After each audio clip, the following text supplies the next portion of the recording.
So after learning all of that, um, as a cadet, so a student is what we call maritime students or cadets, kind of like the Naval Academy. Um, we are required to wear uniforms. Some schools are set up as kind of a militaristic style. They have, they have the battalions, they have to march, shit like that. The Great Lakes was not nearly as structured as that, thank God, because I was older when I went and I didn't want to have to deal with waking up at 5 in the morning for muster and all that crap. So I went to the Great Lakes. I had to wear a uniform. That was about it.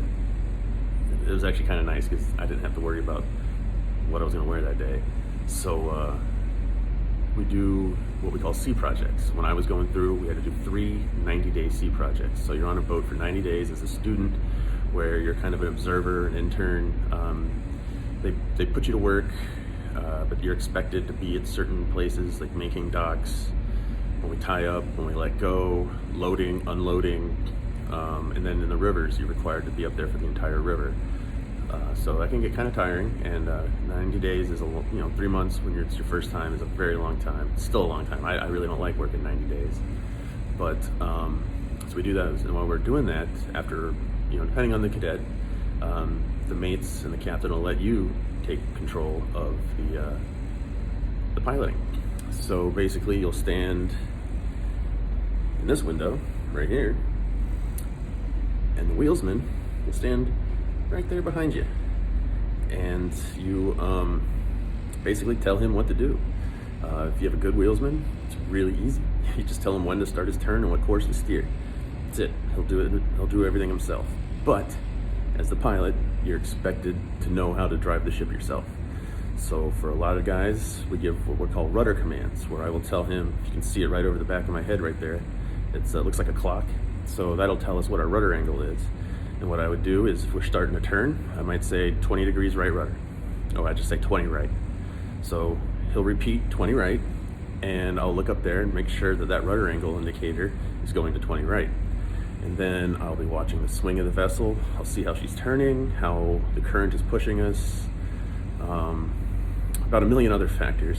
And then maybe we're going too slow, so I'll put 30 right on her. I'll have him speed her up.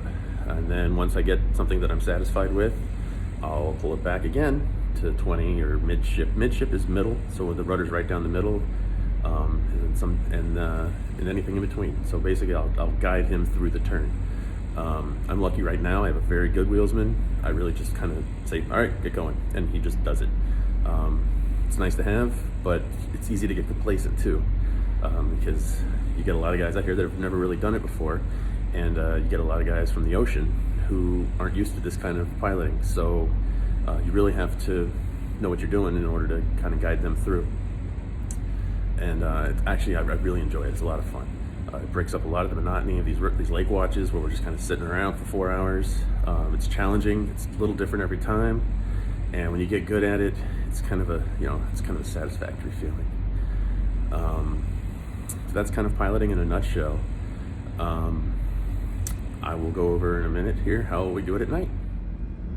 So here is a chart of the St. Mary's, or a chart portion of the St. Mary's River. This is actually the portion that, if you saw a time lapse the other day, I took where the sun is setting and it gets dark. This is where all the questions came from. It's this stretch of river right from here to about here is where I turned off the video. So how we do it at night, you see these little indicators here. These are lighted buoys. So a buoy, if you're not familiar at all with any kind of nautical terms, is basically a metal can colored either green or red. So you can see red, green, and they mark the edges of the channels. So a lot of these in the rivers have lights on them. So we can see that at night. It looks kind of like a Christmas tree, red and green, red and green. So basically the job is to stay in the middle of the red and the green lights. And then we also have things right here called ranges. And basically when these two ranges, these two lights here line up like that, that means we know we're on a straight line. And if these lights start opening to either direction, as in your perception's changing, that means you're getting set to one side or the other. So you gotta make corrections. So we make these turns, as you can see, all these buoys have lights on them, and they blink at different intervals. So this one right here, Johnson's Point, is a flashing green 2.5 seconds. So every 2.5 seconds, it's gonna flash. This one's a quick green. So that means it's flashing like that. So then we have more ranges right here. So when we make this sharp turn, we'll line up on these ranges. And as we get to right about here, we'll start our turn. All these are lighted. More ranges. So we stay on the ranges. Make our other turn here. And look, more ranges. So we have these range lights that line us up the whole time, and we stay on those ranges, and that safely gets us through the rivers at night. As you can see, this long stretch here, all these lighted buoys. But then going down, same thing. So the training takes in, you gotta know what buoys you're looking at right here, especially when you're heading down, because you'll see these buoys and then these buoys.